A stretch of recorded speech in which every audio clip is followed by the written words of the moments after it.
আসসালামু আলাইকুম প্রিয় ভাই বোনেরা, সবাই কেমন আছেন? আশা করি ভালো আছেন। আলহামদুলিল্লাহ, আমিও ভালো আছি। তানহার আব্বু কি বাজার পাঠাইলো। এখানে কাঁচা পেঁপে, এখানে হলো জালি, আর এই ব্যাগে কারকল আর ভেন্ডি আর বরবটি ছিল। আমি বরবটি কাইটা রেডি করছি রান্না করার জন্য। পাঙ্গাস মাছ পাঠাইছে, আমি এই পাঙ্গাস মাছের মাথা দিয়া বরবটি সবজি রান্না করব আর অল্প করে মুরগি রান্না করব।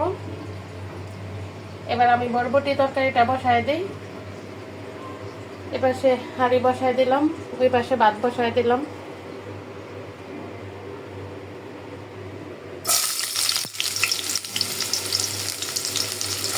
এটাকে আমি বরবটিটা আগে বসায় দিব।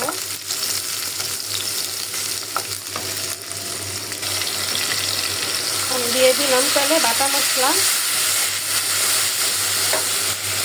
এখন দিয়ে দিব অল্প করে একটু মরিচের গুঁড়া। আমি এখানে কাঁচা মরিচ দিব, তাই মরিচের গুঁড়াটা কম দিলাম।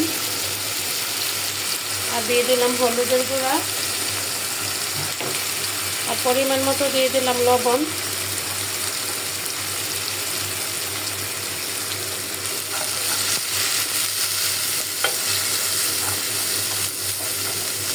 এখন আমি একটু পানি দিয়ে মাছটা ভালো করে কষায় নিব।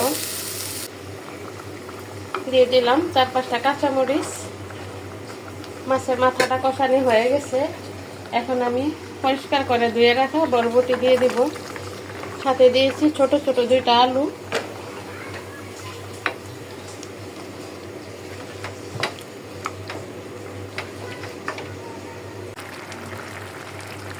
মাছের মাথা দিয়ে বরবটির সবজিটা কিন্তু প্রায় হয়ে গেছে।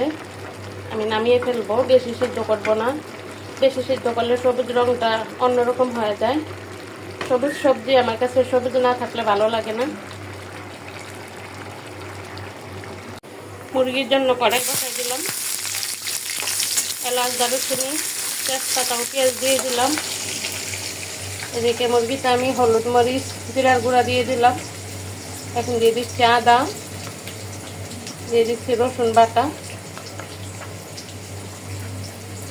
আমি একসাথে মাখায়া তেলে দিয়ে দিব। মুরগি মাংসতে মশলা মাখানি হয়ে গেছে। পেঁয়াজও হালকা বাদামি হয়ে গেছে, আমি এখন দিয়ে দেব।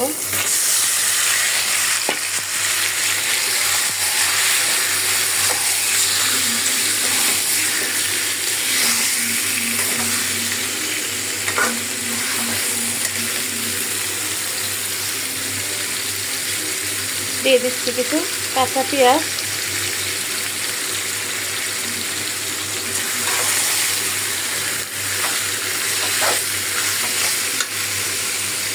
আমার মুরগি মাংসও কিন্তু হয়ে গেছে, আমি এখন নামিয়ে ফেলবো।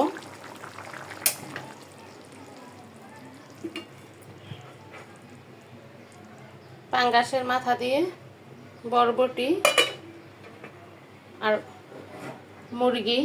মুরগির সাথে কিছু দেইনি।